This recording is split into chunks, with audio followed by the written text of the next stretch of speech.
الحمد لله الذي وحده والصلاة والسلام على من لا نبي بعده أما بعد عن أنس بن مالك رضي الله عنه قال قال رسول الله صلى الله عليه وسلم يا بني من أحيا سنتي فقد أحبني ومن أحبني كان معي في الجنة أو كما قال النبي صلی اللہ علیہ وسلم رواہ الترمذی۔ میرے محترم بھائیوں اور بزرگوں، میں نے آپ حضرات کے سامنے جامع ترمذی کی ایک روایت تلاوت کی ہے۔ دعا ہے اللہ رب العزت مجھے حق بیان کرنے کی توفیق عطا فرمائے اور جو کچھ کہا سنا جائے، دعا ہے اللہ رب العزت سے ان سب باتوں میں ہم سب کو عمل کرنے کی توفیق عطا فرمائے۔ حدیث مبارکہ کا ترجمہ یہ ہے، حضرت انس بن مالک رضی اللہ عنہ فرماتے ہیں کہ حضور صلی اللہ علیہ وسلم نے مجھے ایک نصیحت فرمائی، یا بنیا، اے میرے پیارے بیٹے، من احیا سنتی، جس شخص نے میری سنت کو زندہ کیا، فقط احبانی، بے شک اس نے مجھ سے محبت کی، ومن احبانی، اور جس شخص نے مجھ سے محبت کی، کان معی فی الجنہ، وہ جنت میں میرے ساتھ ہوگا۔ سنت کسے کہتے ہیں؟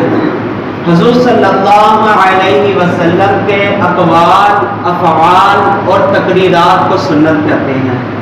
اقوال سے مراد جن باتوں کا حضور صلی اللہ علیہ وسلم نے ارشاد فرمایا وہ اقوال، افعال جو کام حضور صلی اللہ علیہ وسلم نے کیے وہ افعال، تقریرات صحابہ نے کوئی ایک ایسا عمل کیا جس کو دیکھ کر حضور صلی اللہ علیہ وسلم نے خاموشی اختیار کی، وہ تقریرات ہیں۔ اور یہ تینوں سنتیں ہیں، ان تینوں چیزوں کو دیکھنا ہے۔ اگر ایک جگہ میں حضور صلی اللہ علیہ وسلم کا قول ملتا ہے اس پہ بھی ہم نے عمل کرنا ہے، اگر ایک جگہ میں حضور صلی اللہ علیہ وسلم کا طریقہ ملتا ہے اس پر بھی ہم نے عمل کرنا ہے، اور ایک جگہ صحابہ کا ایک عمل ملتا ہے تو اس پر ہم نے دیکھنا ہے کہ حضور صلی اللہ علیہ وسلم کا کیا جواب ہے۔ اگر حضور صلی اللہ علیہ وسلم نے صحابہ کے اس عمل پہ خاموشی اختیار کی تو وہ بھی سنت ہوگا۔ تو یہ تینوں چیزیں ہمارے لیے سنت ہوگی۔ ان سنت کو زندہ کرنا یہ اسی حدیث کا مصداق ہوگا جو میں نے آپ حضرات کے سامنے تلاوت فرمائی۔ دنیا کا ایک قانون ہے، کوئی اگر کسی کی جان بچا لے یا کسی کو صحیح راستہ دکھا دے وہ اس کو اپنا محسن بنا لیتا ہے کہ اس نے مجھ پر ایک احسان کیا کہ اس نے میری جان بچائی، اس نے مجھ پر احسان کیا کہ اس نے مجھے صحیح راستہ دکھایا۔ حضور صلی اللہ علیہ وسلم کے ہم پر بہت سارے احسانات ہیں، ان سب احسانات میں سب سے بڑے جو سے احسان ہیں وہ دو ہیں۔ اس میں سے ایک احسان حضور صلی اللہ علیہ وسلم نے مجھے اور آپ کو اللہ کا تعارف کروایا، صحیح کروایا، بلا شبہ کروایا۔ ایک قوم آئی، انہوں نے اللہ کا تعارف کیا کیا، وقالت الیہود عزیر ابن اللہ، حضرت عزیر علیہ السلام کو اللہ کا بیٹا بنا دیا۔ ایک قوم آئی، انہوں نے اللہ کا تعارف کیا کیا، وقالت المسیح ابن اللہ، حضرت عیسیٰ علیہ السلام کو اللہ کا بیٹا بنا دیا۔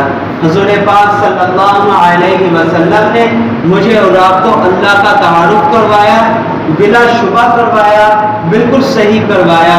قل هو اللہ احد، اے نبی صلی اللہ علیہ وسلم آپ کہہ دیجئے وہ اللہ ایک ہے، اللہ الصمد، اللہ بے نیاز ہے، لم یلد، نہ کسی کا بیٹا ہے، ولم یولد، نہ اس کا کوئی بیٹا ہے، ولم یکن لہ کفوا احد، اس جیسا کوئی نہیں، نہ ذات میں نہ صفات میں اس جیسا کوئی ہمسر نہیں۔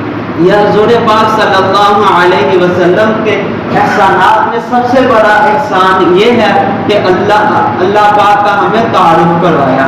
اور دوسرا احسان کیا ہے؟ حضور پاک صلی اللہ علیہ وسلم نے میرے اور آپ کی حفاظت کی دعائیں مانگی. اگر حضور پاک صلی اللہ علیہ وسلم میرے اور آپ کے لیے دعائیں نہ مانگتے تو آج ہم میں سے کوئی بندر ہوتا, کوئی خنزیر ہوتا, کوئی کتا ہوتا, کیونکہ اللہ کا عذاب انسانوں کی گناہوں کی بدولت آتا ہے. پچھلی قوموں میں عذاب آتے تھے. ایک قوم آئی, انہوں نے شرک کیا. ودہ, سوا, یبوس, یعوق, نصر, یہ 5 اللہ کے نیک بندے تھے. روایات میں آتا ہے حضرت شیس علیہ السلام کے بیٹے تھے. لوگوں نے جب وہ دنیا سے چلے گئے, لوگوں نے ان کی مجاورت اختیار کر لی, ان کے مزار بنا لیے, ان کے آگے سجدہ کرنے لگ گئے, شرک کیا. اللہ نے ان پر عذاب بھیج دیا. ایک قوم آئی, انہوں نے ناپ تول میں کمی کی. جب وہ خود خریدتے تھے تو پورے وزن پہ لیتے تھے, جب اس کو آگے بیچتے تھے تو ناپ تول میں کمی کرتے تھے. اللہ نے ان پر بھی عذاب بھیجا. ایک قوم آئی, انہوں نے تکبر کیا, بدمعاشی کی, من اشد منا قوہ کا دعویٰ کیا کہ کون ہے ہم میں سے زیادہ طاقتور. اللہ نے ان پر بھی عذاب بھیج دیا.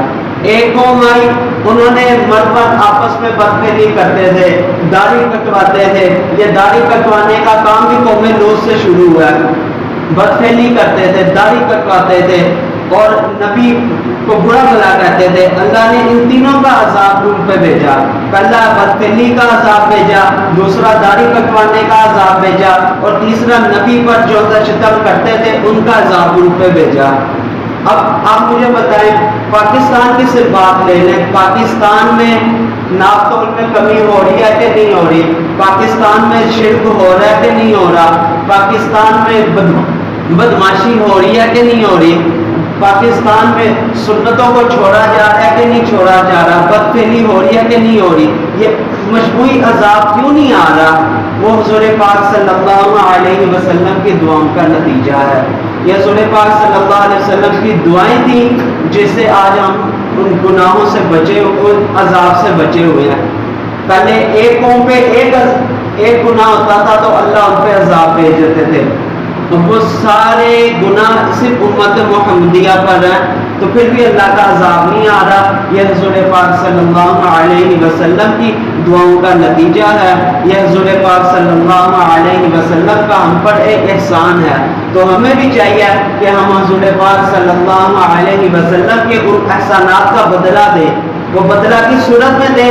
حضور صلی اللہ علیہ وسلم کی تمام سنتوں کو زندہ کریں کہ حضور کا اٹھنا کیسا تھا, حضور کا بیٹھنا کیسا تھا, حضور کی خوشی کیسی تھی, حضور کی غمی کیسی تھی, حضور کا کھانا کیسا تھا, حضور کا پینا کیسا تھا, حضور کا چلنا کیسا تھا. یہ ساری کی ساری باتیں ہمیں کتابوں میں ملتی ہیں. بدقسمتی کی بات یہ ہے آج ہم نے حضور کی زندگی کو پڑھا نہیں, ہم نے حضور کی زندگی کو سمجھا نہیں. جب ہم سمجھیں گے, پڑھیں گے, ہم اس پر ضرور عمل کریں گے.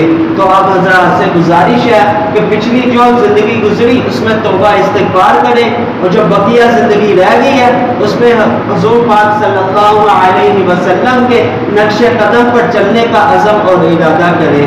اللہ پاک سے دعا ہے اللہ رب العزت ہم سب کو حضور پاک صلی اللہ علیہ وسلم کی تمام سنتوں کو زندہ کرنے کی توفیق عطا فرمائے. وآخر دعوانا ان الحمد للہ رب العالمین. الحمد للہ رب العالمین والعاقبۃ للمتقین والصلاة والسلام علی من کان نبیا وآدم بین الماء والطین وعلی آلہ واصحابہ اجمعین. اللهم اغفر لنا ولوالدينا ولأساتذتنا ولمشايخنا ولجميع المؤمنين والمؤمنات والمسلمين والمسلمات. اللهم اشف مرضنا ومرض المسلمين. اللهم اغفر وانت خير الراحمين. صلى الله تعالى على خير خلقه محمد وعلى آله وأصحابه أجمعين.